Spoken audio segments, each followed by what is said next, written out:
Bonjour à tous. La mobilisation populaire ne faiblit pas au Togo, même après 3 mois de manifestations rassemblant des milliers de personnes dans les rues de Lomé à l'appel de l'opposition au régime du président Faure Gnassingbé. Les revendications sont demeurées les mêmes, des réformes institutionnelles en profondeur et surtout le départ du chef de l'État. Si l'épilogue de cette crise semble encore lointain, plusieurs tentatives de médiation initiées au niveau régional sont toutefois en cours. Mais porteront-elles des fruits? En attendant, pouvoir et opposition engagés dans un véritable bras de fer n'ont cessé de se renvoyer la responsabilité des violences. Pour aborder une fois encore cette crise togolaise sur le plateau de Sika, j'ai l'honneur d'accueillir Gérard Ruenolo. Il est doctorant, panafricaniste et observateur de l'actualité internationale. Monsieur Gérard Ruenolo, merci d'avoir accepté l'invitation. C'est moi qui vous remercie. Merci, monsieur le journaliste, de nous donner l'opportunité de nous exprimer sur vos ondes et nous permettre également de nous prononcer sur la crise togolaise. Alors, depuis plusieurs mois, le Togo est en proie à une crise politique. Les opposants au président Faure Gnassingbé réclament non seulement un retour à la Constitution de 1992, mais le départ pur et simple du chef de l'État. Est-ce que pour vous, il s'agit là de revendications légitimes? Je pense que l'opposition est dans son rôle de critiquer quant au pouvoir en place, de savoir raison garder, parce que les critiques que l'opposition est en train de porter actuellement pourraient éventuellement les amener à voir encore leur copie pour la bonne marche des choses au Togo. Maintenant, l'autre chose, c'est qu'on ne peut pas toutefois demander dans un pays démocratique qu'est le Togo, demander à un chef d'État qui est en exercice d'écourter son mandat. Il faut le laisser plutôt aller finir son mandat. Le président Faure Gnassingbé est en plein mandat, vous l'avez dit tantôt, on ne peut pas le faire partir, mais on ne perd pas également de vue le fait que ça fait déjà 50 ans que la famille Gnassingbé règne sur le Togo. Est-ce que cela n'explique pas le ras-le-bol qui s'exprime aujourd'hui venant des Togolais? Oui, il faut comprendre, c'est quelque part légitime parce que, à la vérité, Faure Gnassingbé n'est pas... En fait, il a un travail colossal. Aujourd'hui, le Togo a changé. Le Togo de 30 ans en arrière, et aujourd'hui, n'est plus le même Togo. Et l'électrification, les voies qu'on appelle au niveau des infrastructures aéroportuaires. Aujourd'hui, quand vous regardez un peu dans la sous-région, c'est l'aéroport du Togo fait partie des meilleurs. Je dirais même que le meilleur aéroport. Faure Gnassingbé est en train d'abattre un travail colossal.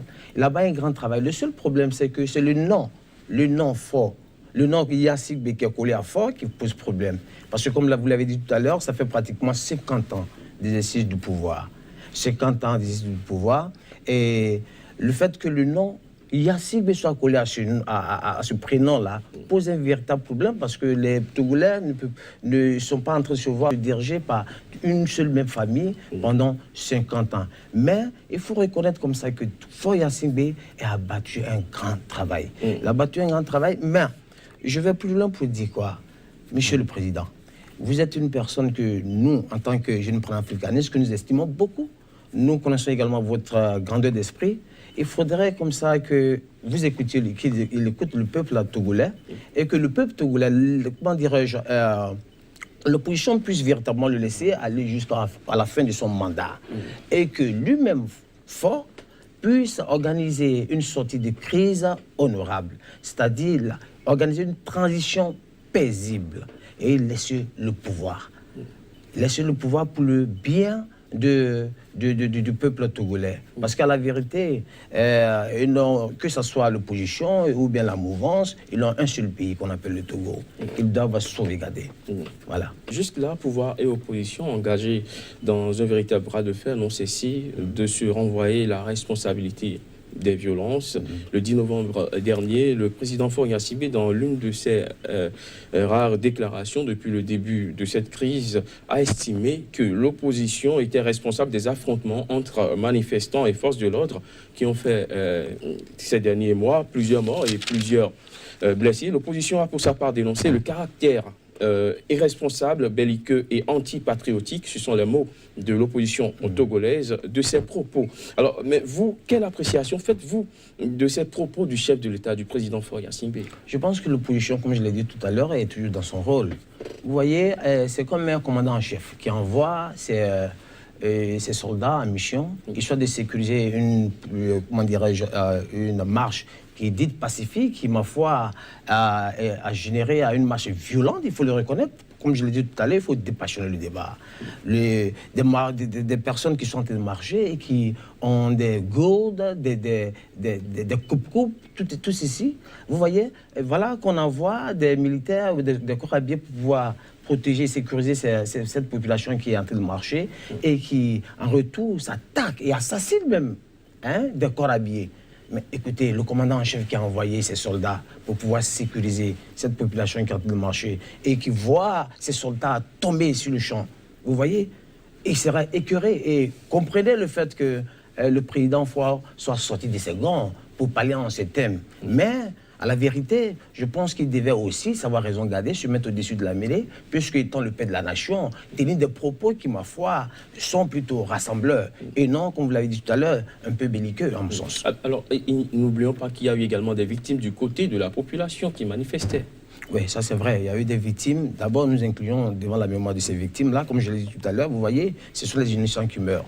Voilà pourquoi il est d'une même importance capitale de ce que le peuple togolais, que ce soit l'opposition ou bien la mouvance, se mette au-dessus de la mêlée. Et regardez l'intérêt général et l'intérêt du peuple togolais qui est meurtri. C'est surtout cela. Voilà pourquoi il doit s'asseoir autour d'une table de négociation. Des négociations pour qu'il y ait des compromis et qu'à la sortie de cette table de négociation là, qu'on puisse en faire sortir quelque chose de potable pour le bien-être du peuple togolais. Voilà. Alors, parlons toujours de déclarations. Récemment, dans une interview à RFI, Tikpi Tchadam, l'opposant et président du PNP, a appelé à une intervention de la communauté internationale, notamment de la France, pour le règlement de la crise au Togo. Vous, en tant que panafricaniste, pensez-vous que la solution viendrait de l'intervention de la France? Moi, j'ai été choqué et même consterné quand j'ai suivi Tikpi qui a demandé à la France de venir intervenir. Vous voyez, l'un des credos du panafricanisme, c'est de faire de telle sorte qu'on mette un frein à ce qu'on appelle le néocolonialisme. Pourquoi appeler encore la France à venir intervenir dans qu'on appelle il fallait quand même que quelqu'un intervienne. Oui, quelqu'un pouvait intervenir. L'UA est là, il y a les pays frères qui sont là. Je pense que il y a déjà des médiations en cours, tout autour. On pouvait régler le problème entre nous, Africains. Pas forcément appeler les Occidentaux. Voilà. Selon vous, quelle sera la meilleure façon de régler cette crise au Togo? Il faut s'asseoir et discuter et je pense que c'est dans le dialogue qu'on pourra véritablement trouver des compromis qui puissent faire vraiment le bonheur du peuple là, togolais. Nous, ici, on parle du bonheur du peuple togolais. Vous voyez, que ça soit fort, Tikpi ou bien et consort, il faudrait comme ça qu'ils prennent en compte l'intérêt général. C'est très important. C'est ce qui beaucoup de dirigeants africains ou bien hommes politiques africains perdent de vue. Je pense que la meilleure façon pour le Togo de sortir de cette crise, c'est d'enlever tout ce qui est bon dans la constitution de 1992 et voir aussi dans la constitution actuelle ce qui est bon et ce qui fera véritablement le bonheur du peuple togolais. Et autour d'une table ronde, que tous les Togolais puissent s'asseoir et discuter de façon consensuelle de ce qui est d'une constitution, vous voyez. Maintenant, quoi qu'on dise aujourd'hui, vous savez, Faure Gnassingbé a battu un grand travail, comme je l'ai dit tantôt.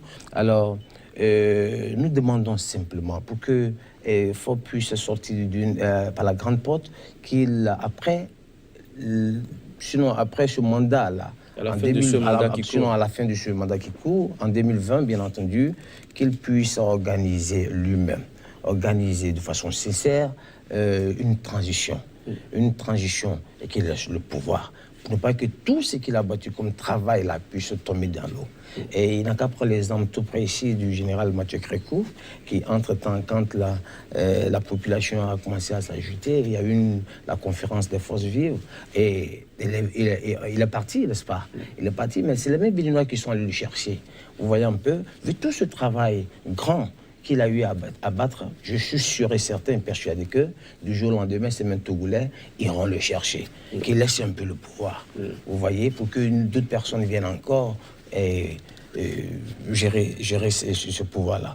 Vous voyez, c'est ce que je voulais dire. Je veux aussi appeler à l'opposition, lorsqu'il s'agira des marches, il faudrait que ce soit véritablement des marches pacifiques et non des marches violentes. Parce que là, ils font un front en tuant les corabiers, ils font un front au Carabier. Et du coup, ils se mettront en position de légitime défense. Ils vont toujours vouloir agir. Vous voyez, on veut la paix au Togo. La paix au Togo, c'est la paix dans la sous-région, c'est la paix en Afrique. Vous savez, l'Afrique de l'Ouest souffre déjà assez. Vous voyez Boko Haram au Nigeria, à Akmi de l'autre côté. Et si on n'en arrivait pas à une paix, vous voyez que la sous-région sera encore embrasée. On n'a pas besoin de ça. L'Afrique n'a pas besoin de ça. L'Afrique, ce n'est pas la violence. On peut toutefois régler nos problèmes avec d'autres tactiques. Voilà. Alors, il y a d'autres tentatives de médiation, comme vous l'avez souligné tantôt, dans la sous-région. Le président ghanéen Nana Akufo-Addo a mandaté ses pairs la dernière fois. Ils ont séjourné à Lomé, ils ont même rencontré l'opposition, ils devaient rencontrer également le gouvernement et les partis acquis à la course du pouvoir. Vous y croyez, vous? Moi, j'y crois parce que, vous savez, nous avons, nous, Africains, cette capacité de se pardonner. Et connaissant un peu le président Faure, je sais que c'est quelqu'un qui aime son peuple, et il a l'amour pour son peuple, parce que, vu tout ce sacrifice consenti dans le développement de son pays, je pense qu'il ne va pas vouloir de ce que tout ce sacrifice-là puisse tomber à l'eau. C'est en cela que je pense que dans le dialogue, il pourrait véritablement trouver une solution salvatrice aux problèmes qui minent le peuple togolais. Merci à vous, Monsieur Gérard Ouinolo. Je rappelle que vous êtes doctorant, panafricaniste et observateur de l'actualité nationale. Merci d'être passé sur ce plateau d'entretien du jour. Merci d'être intervenu dans cette crise qui déchire le Togo depuis déjà 3 mois. Mesdames, Messieurs, ce sera tout pour cet entretien du jour. Merci de l'avoir suivi.